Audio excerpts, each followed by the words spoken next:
local animal shelter defending itself against criticism of how it operates. Criticism, it says, has led to death threats against workers there. Hello, and thank you for joining us in David Ona. I'm Ellen Leva. This is Eyewitness News at 4 o'clock. San Bernardino City Shelter says it has cut its euthanasia rate almost in half in recent years, but it says it's under unfair attack for its practices. And Inland Empire Bureau Chief Rob McMillan is live in San Bernardino with more. Rob? Helen, the sad truth is that when you're at an animal shelter, any dog or cat that isn't adopted might eventually be euthanized. Take this pit bull, for example. He's available for adoption on April 9th, but if he's not adopted by then after 4 additional days, if the shelter is too crowded,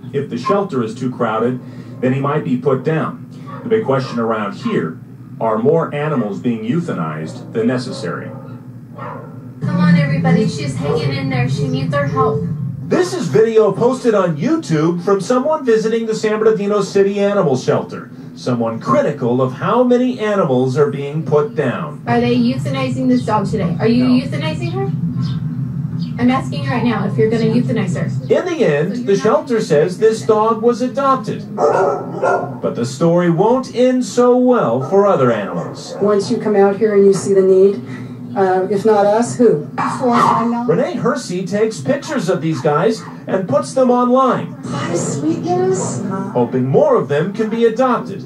She says she's noticed many empty cages here, but she doesn't question the dedication of these workers. I know that the shelter tries. I think that there are always improvements that can be made. There's a feeling that we have room for animals, and yet we continue to euthanize, which is totally not true. In a phone interview, San Bernardino Police Lieutenant Rich Lawhead, who helps run the shelter, says in 2010 they had to euthanize 74% of the animals coming in. That number is down to 40%. Still, he says workers here have gotten death threats from critics, saying they're not doing nearly enough to save these animals. We have had to relocate some of our employees because of addresses that were put on Facebook and other things.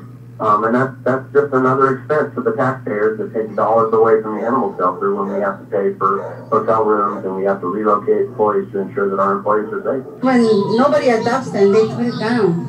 But can we do something about it? I don't know. Well, people like Joyce Mendoza are helping. Today, she found a dog she wants to adopt. It feels good inside, you know, that you can help these animals. You can give them a nice home.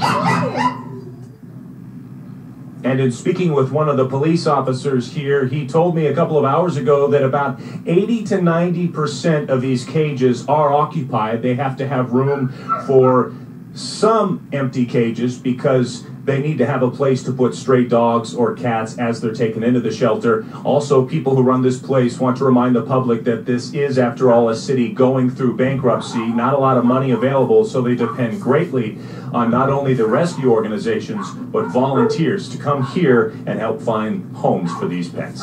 Live in San Bernardino, Rob McMillan, ABC 7 Eyewitness News. All right, great story, Rob.